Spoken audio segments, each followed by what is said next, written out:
Helluva Boss is at the forefront of so many conversations and debates on the internet right now that it's kind of impressive. As much as I'm about to criticize the series and explain my issues with it, or more specifically, my primary issue with it, I think it's worth giving Pop and her team credit for what they've built across both of their fandoms. After all, no one would argue about or dissect these shows if no one cared enough to do so. Helluva Boss and Has Been Hotel are just oozing with potential, and that's why I think people can get so upset with these shows. It's frustrating to watch something with so many great elements waste potential on such a poorly written plot. But let's get to the thesis of this video. What I think is the greatest flaw of Helluva Boss's plot. Stolas. Now, I know there are plenty of videos out there discussing the morality of Stolas, especially after the release of Sinnsmith, the most recent episode as of recording this video. I've read and seen plenty of discourse about whether Octavia was right, whether Stolas was right, whether their argument was just a misunderstanding, and so much more. But what I think is just as, if not more important than figuring out the morality of the situation, is determining what the show thinks of the situation. Or more specifically, how the show's framing of certain characters demonstrates what the writers think of the situation. Let's look at one of the first episodes of the series, Lululand. This episode's emotional core is centered around Octavia, her father Stolas, and the shifted dynamic of their relationship after Stolas cheated on his wife Stella with Blitz. After showing us how wholesome their relationship was in Via's childhood, giving the audience all the feels, we cut to the modern day. Via is woken by her mother's outrage at Stolas' infidelity and proceeds to drown them out to the best of her ability. We see a lot of resentment here, which is only emphasized with how out of touch Stolas is in regards to his daughter, as he calls Blitz and flirts with him both on the call and throughout their entire trip to Lululand in front of Octavia. This culminates in her running off and Stolas pursuing her and apologizing. Well, kinda. Let's look at this scene again. He apologizes for bringing her to Lululand. He apologizes for, quote-unquote, everything happening right now, which is a dodge if I've ever seen it. And then finally, he apologizes for being unable to explain his actions and his cheating. Great job, Stolas. But this episode very clearly sympathizes with Octavia, and while it doesn't vilify Stolas by any means, it certainly sees him called out for his shitty actions and depicts him as wronging Via, which he did. The audience is supposed to feel bad for Via and think that Stolas is neglectful. Now let's compare this episode to Seeing Stars. Seeing Stars parallels Lululand in so many ways, but let's focus on the framing of the characters again. Via is having a wholesome moment with her dad during her childhood, wakes up to arguing, but this time, she rushes down excited about seeing the super duper rare shower comet thing. Now Stolas is certainly distracted with Stella moving out at the moment, and he asks Octavia to wait while he deals with her mother. She storms off, steals the grimoire from IMP, and goes to the human world to see the comet shower thing herself. After Stolas realizes she's missing, he flurries into a frenzy to hunt down Via, and the rest of the plot unfolds. This episode is interesting because, unlike Lululand, Stolas isn't totally to blame here. Yeah, he dismissed Via, but he didn't straight up tell her to get lost or anything. He asked her to talk about it later, and she stormed off to just do it herself. Both parties are in some way at fault here, and that's how the episode frames it with Luna's pep talk. Luna tells Via that ultimately Stolas is looking for her and wants to make things right. And while dads can frick up, everyone does. Via takes this to heart and returns to her father. Both of these episodes frame Via and Stolas according to their actions. Lululand frames Via as a victim and Stolas as neglectful, and Seeing Stars sees a miscommunication in their relationship. In this regard, both episodes do their jobs really well. But what about Mastermind and Sinnsmith? This arc is weird because it victimizes Stolas a lot when his quote-unquote martyrdom is not earned. Yes, he did take the blame for Blitz's crimes, but if we look back on the series, were they really Blitz's crimes? Yeah, Blitz tried to steal the grimoire, but the crime he's being persecuted for isn't something he actually did. He didn't actually succeed in stealing the grimoire, and he didn't try to assassinate Stolas. In fact, Stolas was the one who willingly neglected his duties as an Ars Goetia and gave Blitz the grimoire in exchange for sex. Even if we're being generous and saying that Blitz held fault, because to some degree he did, they should both have been arrested and tried. So why does Stolas sacrifice himself? Well, he straight up says in his song, I would rather be dead. I can live life without you by my side. So if it keeps you up, I would rather be dead than live life without you by my side. Let's take a pause here, because this sounds so romantic and so ideal, but it's pretty messed up if you think about it. What he's saying here is not selfless. This is Stolas choosing to end his own life rather than live without Blitz. He is claiming that there is nothing else in his life worth living for other than Blitz. May I remind you that he has a daughter? He's not saving Blitz, or he would have actually defended him in court and tried to debunk Andrealphus's claims. As illustrated earlier on in the series with Stolas' soap operas and his own admission in Sinsmas, Stolas is trying to live out a romantic fantasy. what a fucking idiot I am! This was so stupid, I cannot believe I could be this fucking stupid. I ruined everything. Move, you shitty desk. And I did it for what? These stupid, foolish fantasies. And giving himself up for Blitz falls perfectly in line with that fantasy. Despite everything that Stolas has claimed up to this point, his relationship with Blitz is still purely based on escapism and sex. And how does this episode frame this? As a noble act worthy of praise. For saving my life. Always.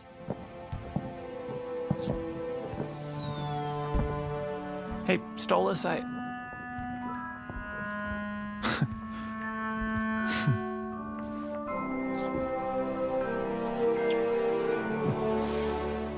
Stolas is rewarded with newly sparked attention and affection from Blitz. Okay, well, Stolas almost died in this episode. At least, we thought he was gonna die, maybe, in this episode.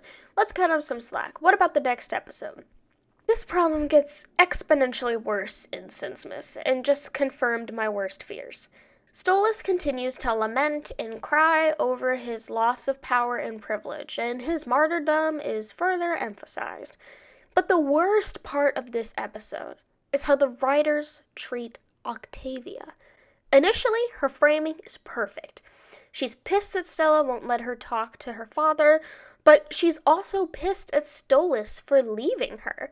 And before anyone tries to correct me, yes, he did knowingly leave her. Worse, actually, because he thought he was gonna die. So leaving her behind was entirely part of his plan and mastermind. He was gonna leave her in the care of Stella for the rest of her life. So Stolas is portrayed as this shadowy figure just out of Via's reach as she sings about finally cutting ties with him. Good for her. Cutting back to Stolas, he finally gets up and goes after Via.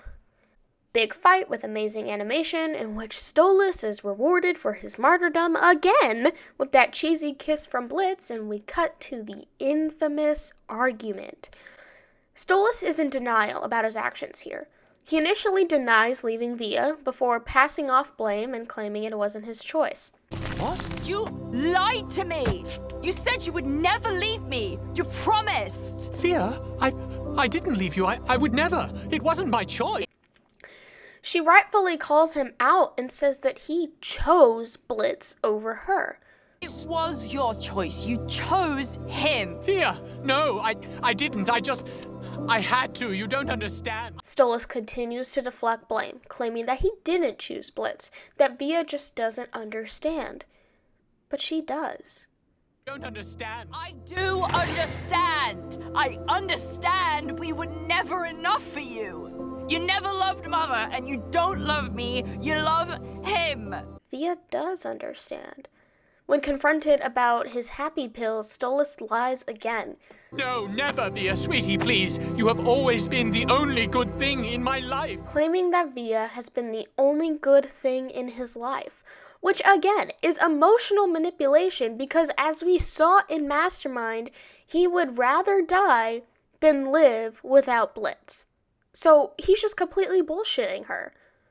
The only wrong thing she claims is that he doesn't love her. But I can't really blame her for thinking that. Stolas does love her. He just sucks at it. And again, she's totally dead on when she says, Was that some fucking obligation? Is that why you didn't even hesitate when you got a chance to leave? because we know that is true based on this. You and I were arranged for one reason, to birth a precautionary heir to the Goetia family. Nothing more. I tried so many years to make it comfortable for us, to have this family, but it was never enough. The only reason I have endured your constant insults and cruelty was for that girl to have a normal life. So she cuts him off. But how is this framed? We're supposed to feel bad for Stolas. We're supposed to feel bad for Stolas. We focus on his sadness, how hurt he feels, but not any remorse he has. Not once throughout this entire series has Stolas shown any remorse for his cheating with Blitz, for tearing his very fragile family apart. And before anyone tries to tell me, oh, well, it's not really cheating because Stella was awful anyway, this isn't about Stella. This is about Via.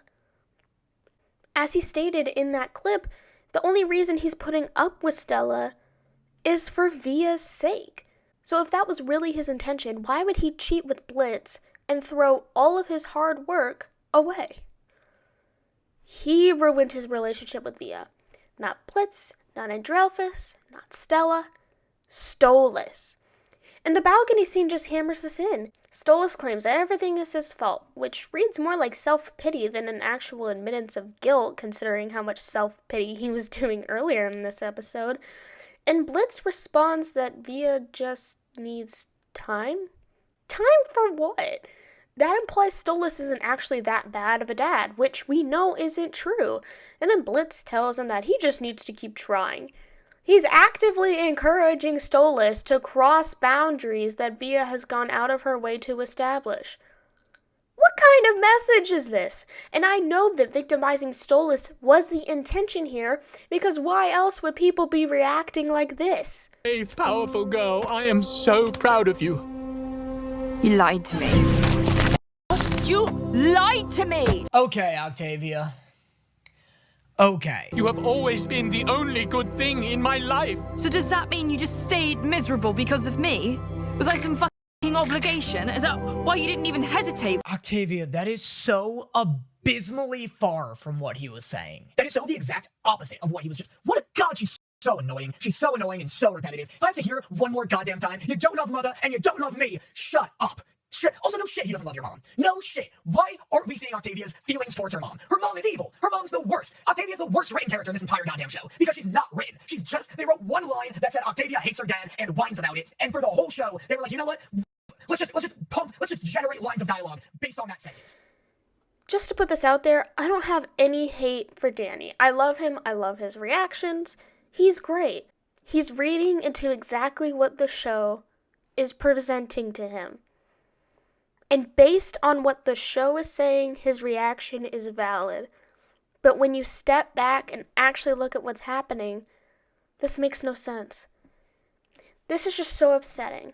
Like I said earlier, Helluva Boss has so much potential. The premise is unique, the animation is spectacular, the voice acting is fantastic, there's just so much to love. And I really hope that the writing can grow to match the quality of the rest of the show.